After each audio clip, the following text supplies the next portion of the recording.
Awesome, awesome. How's everybody doing? Thanks for being here today. Super, super excited. We're going to be talking about an extremely, what I believe, important and macro and micro conversation today about how culture, diversity, and leadership really drive innovation. I think this is a topic that is being discussed more, but it still isn't being discussed enough. And we've got two wonderful panelists that'll be giving you insights, thoughts, and ideas, and take homes and takeaways to really think about things like trust and transparency and diversity and the role that they play within organizations of all sizes.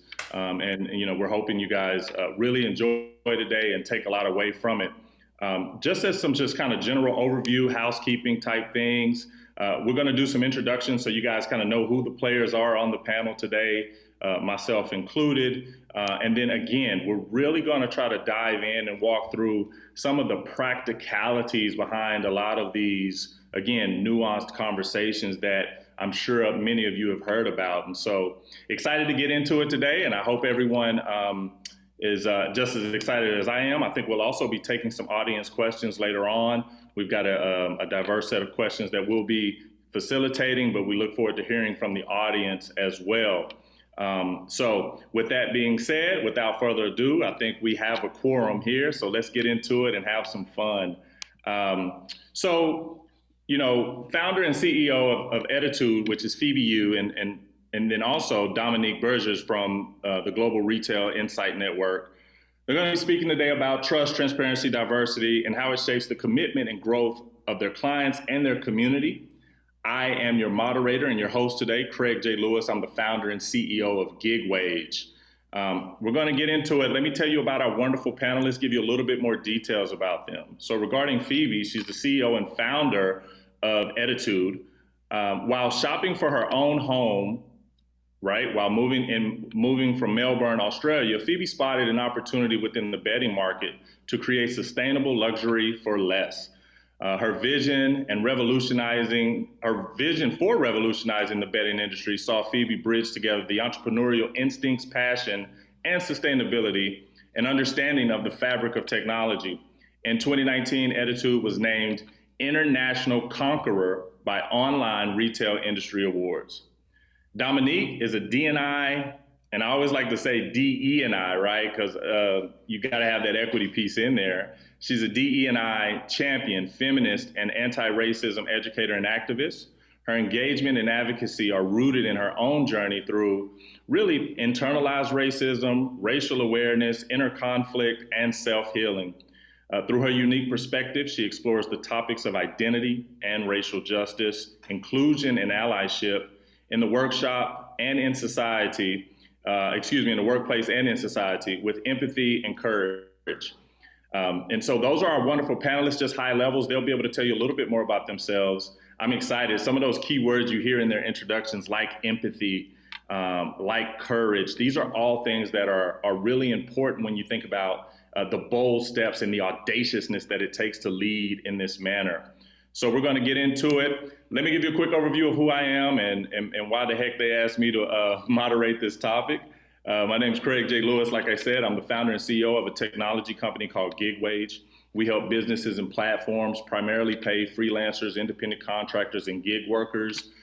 We typically end up over-indexing in low to middle income workers, which also are over-indexed by Black and brown workers in the workforce as well. I myself am a Black solo founder. We're a venture-backed organization. Less than 1% of venture capital goes to Black-owned technology companies. And so been very vocal about that path and that journey and the areas of opportunity for improvement there.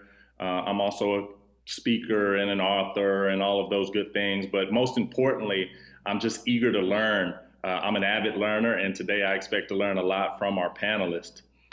So with that being said, I'd love for Dominique, maybe you just to start us off with some high level overview of kind of how you think about this topic in general. Thanks, Craig.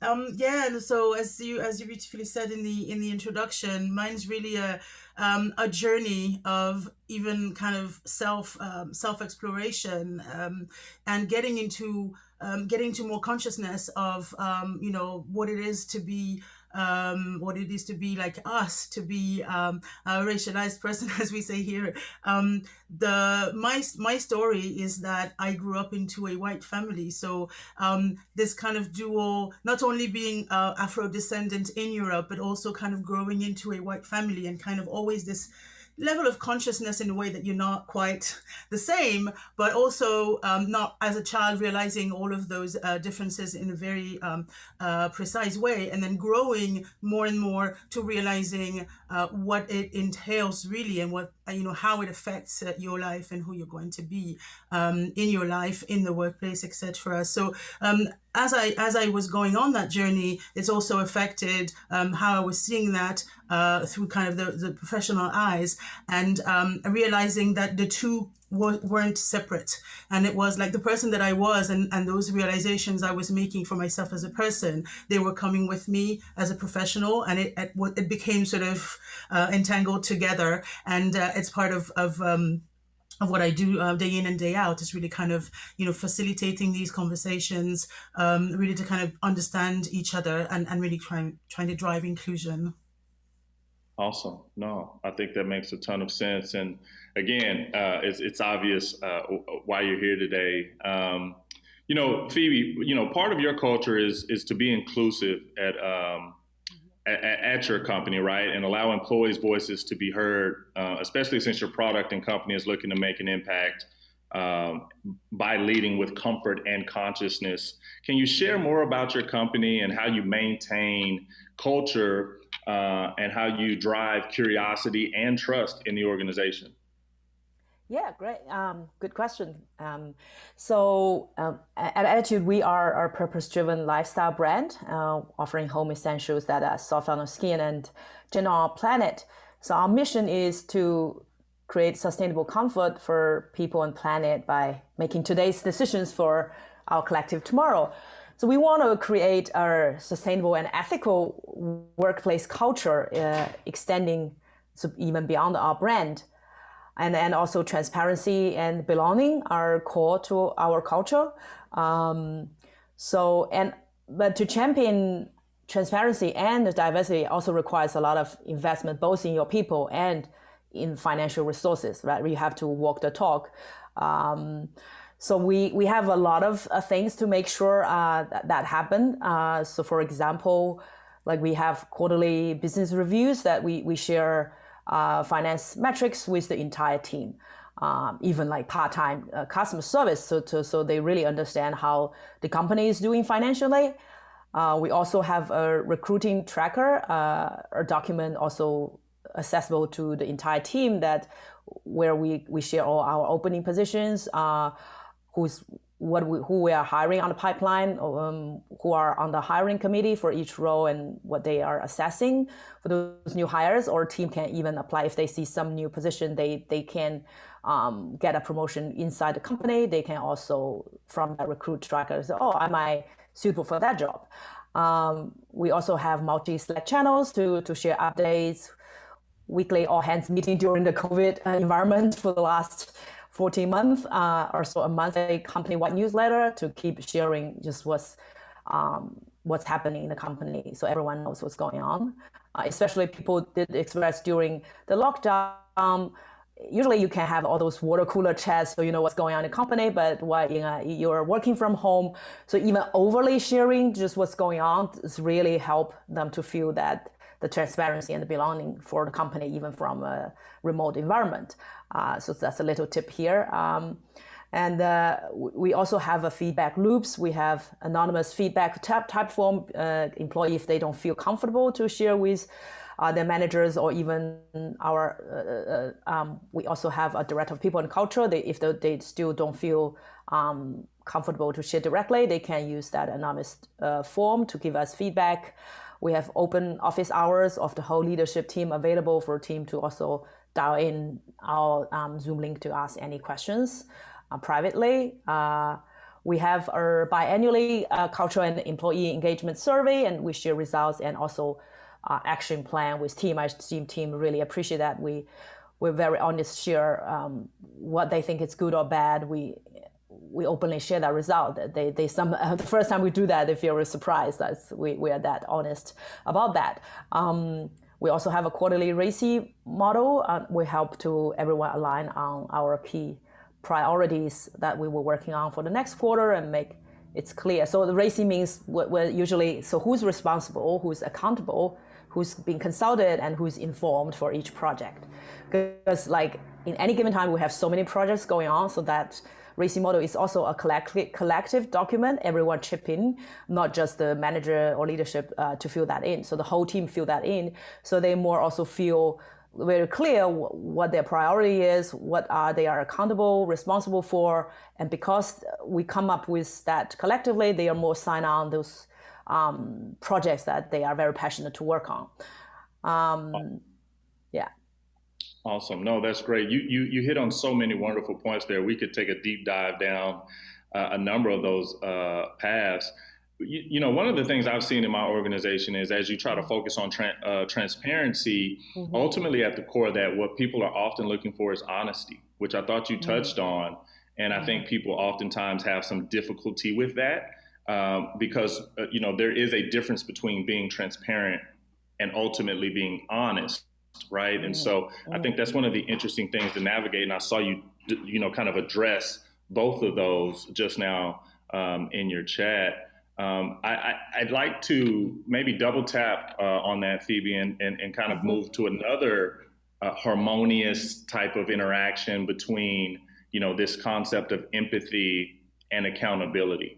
Right, and how they intersect within the organization, because I think when you're being transparent and when you're being honest, you need to lead with the lens of empathy, but that does not relieve someone from the need to be accountable on the business side or, on the team member side. So how do you think about the intersection and the interaction between empathy and, not transparent, I said transparency and honesty, but how do you think about the intersection between empathy and accountability? Yeah, I think then that's back to that core value of belonging. So we also really encourage people to be their true self in the workplace. And we were also very lucky. We are a global team, a female founded and led organization.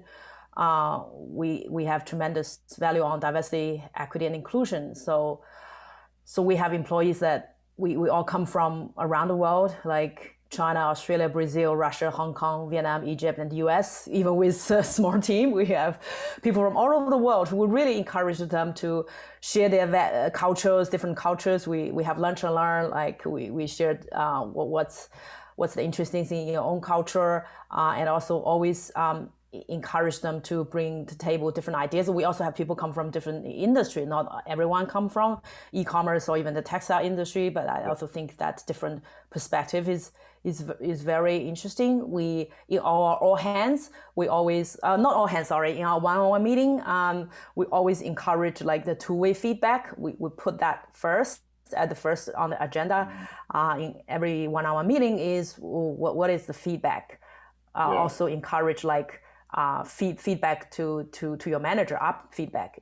It's not just like manager feedback down or peer-to-peer feedback, but we also encourage the team to feedback up to the I love that accountability. Yeah, accountability up, down, and left and right.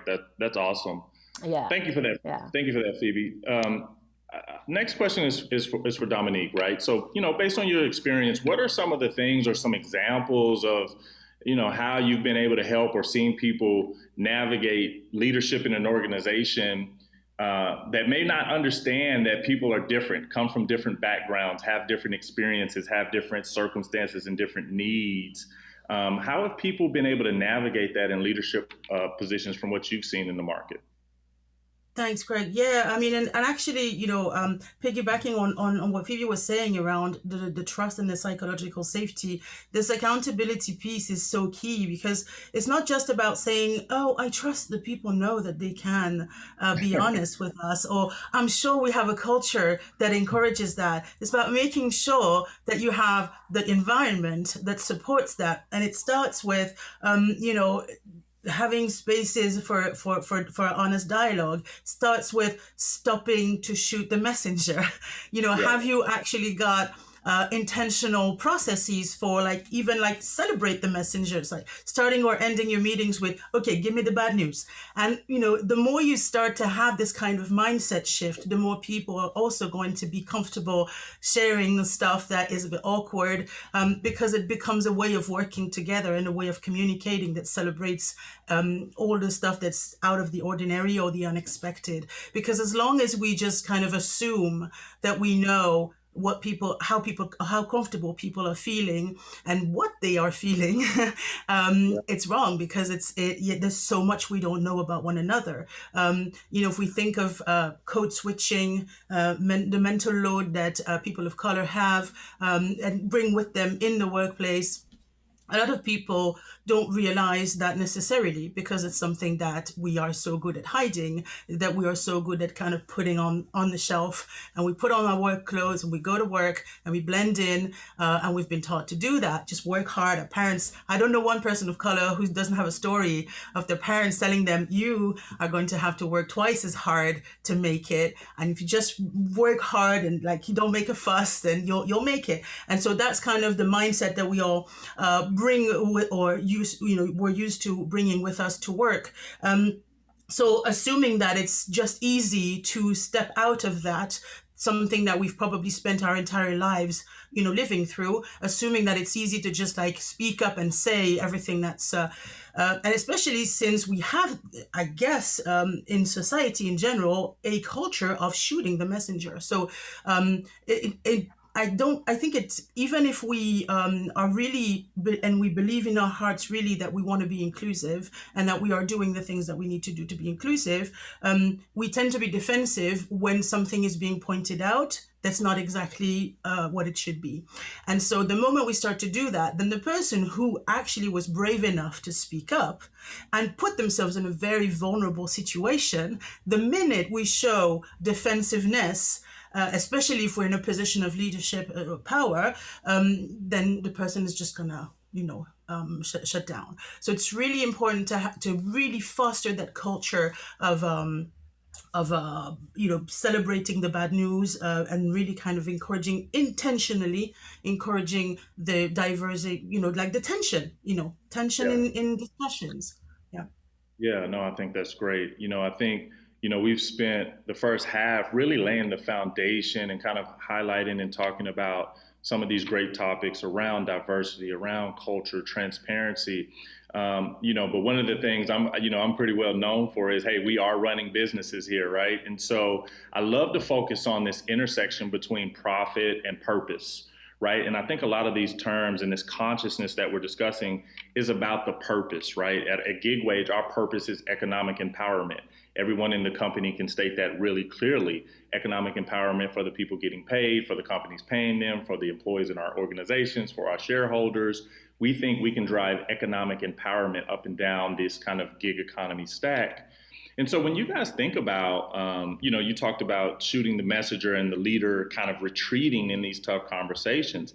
I think that's why it's fundamentally important for leaders to be bold and audacious about these topics, because when they retreat, everyone retreats. But when the leaders can speak up, put their, kind of flag in the ground, I think that's helpful. And the thing that I've seen help that is, when they understand the advantages of some of this stuff from a business perspective.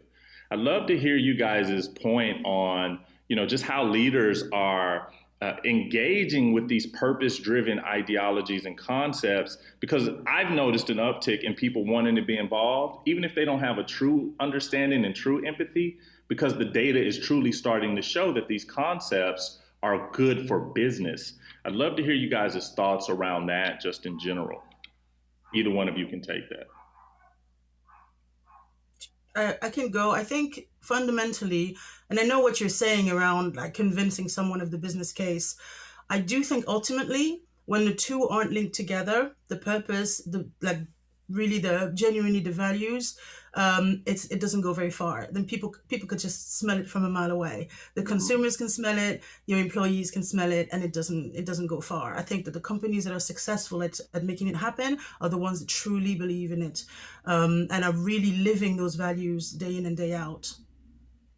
Yeah, I would agree. You see a lot of funds and projects spin up, and there's a lot of dollars behind them. 6 months later, you don't hear anything from them anymore. So I totally understand and agree with that. Phoebe, anything you'd like to add there on just kind of the impact of purpose on profit? Well, definitely. I think so. Our company was built on that understanding that we all want to live better, more comfortable, and also protecting our planet. I think our consumers love that, and also our team also will sign on that vision, so they will hold us accountable, right? So you will see that the consumers are, especially the younger generation, they are more happy to support the brands that align their values. So you actually there's that's a lot of data has proved. So there's a business case clearly there, and also internally, you attract more talent if you are a purpose-driven brand. These days, we are able to get phenomenal talent because they love the brand, love what we do, not because we are highly competitive on our salary because we're still a young startup. Not like we can pay what Google or Facebook can pay, but it doesn't matter to them. They like what we're doing here.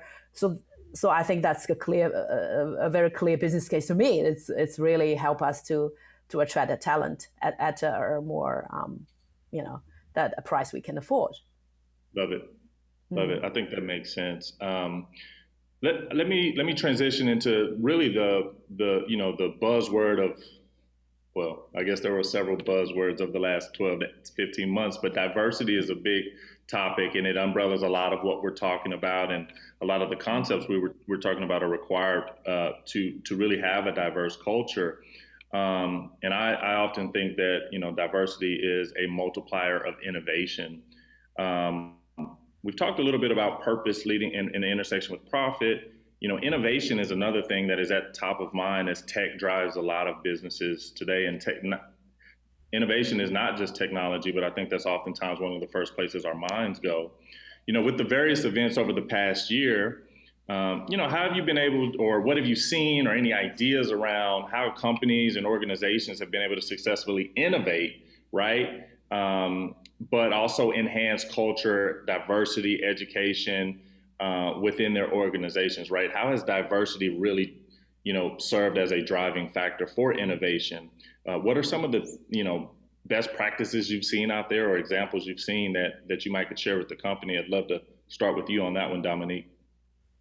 No, but definitely. I mean, in terms of first of all, kind of recognizing that this diversity, but not just diversity for for it being a set of diverse people being in the same place together, but really truly the inclusion and the sense of belonging that needs to be there in order to unlock all of that. So it's once people have, as we said, this sense of psychological safety to be able to speak up when we celebrate diverging points of views, diverging ways of different ways of thinking. That's when you can unlock the creativity. That's when it really starts to kind of pile up and kind of be exponentially bigger. So really kind of the observation that I would have here is really around not just looking at diversity as the unlock, because I think some companies have been diverse for a long time,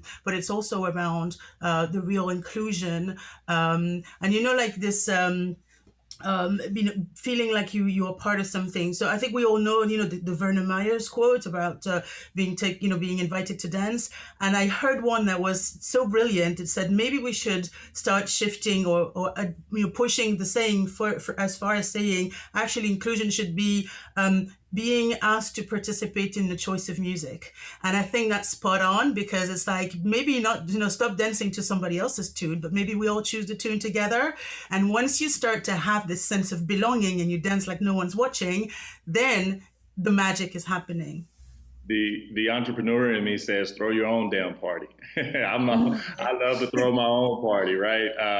So yeah, but I think that's you're spot on there, Phoebe. I'd love to hear anything you'd like to add to that. Yeah, I think a truly diverse team, especially if they come from different background, have different ideas, also make a very resilient team, agile team. So for the last year, while we're doing really well during even COVID, because we have a diverse team, and even in different regions, Australia and US, they have been used to work online remotely already, communicate. And also then we cover the whole time zone, right? It's a different time zone, and then come up with different ideas. So and we didn't run our team silo, so even operation team could give idea feedback to marketing would give ideas to customer service, so they all like always pollinize ideas together. We also encourage like internal consistent learning. We would have people who have different skills just host their own lunch and learn sessions, so team can learn from each other if when people have different skills and different point of view. We also established a DEI committee recently. So we have 7 people on the committee. Even we are a small team, that's like 30% of the company is sitting on our DEI committee. And they also come up with a lot of great ideas how to continuous driving that culture of transparency, and inclusion and belonging. So we would really love that. Even I learned so much from my team.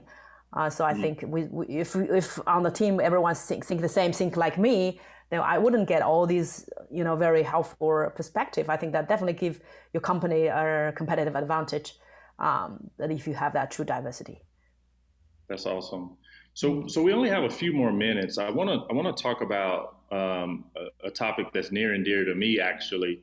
A while back, I wrote an article for TechCrunch, and it was really based around this concept of Black brilliance, and the empowerment that we should feel as Black minorities, but all minorities, by being a minority, meaning your disadvantage is your advantage.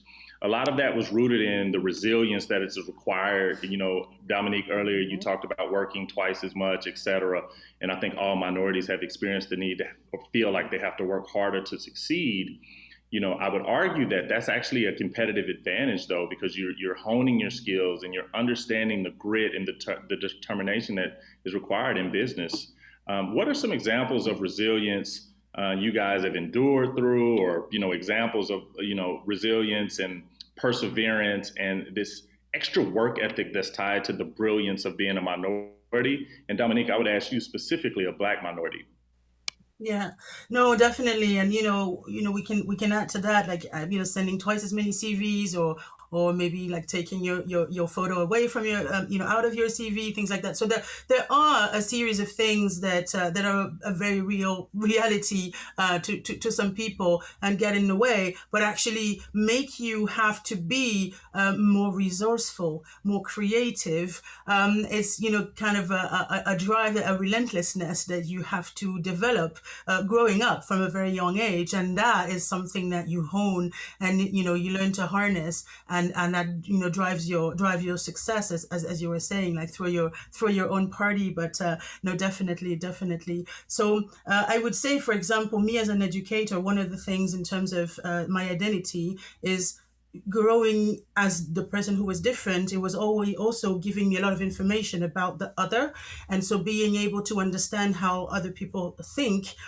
is giving me now, as an educator, a first-hand insight into how I can approach people and help them understand my point of view, coming from meeting them where they are, basically. So it's really helpful in that sense.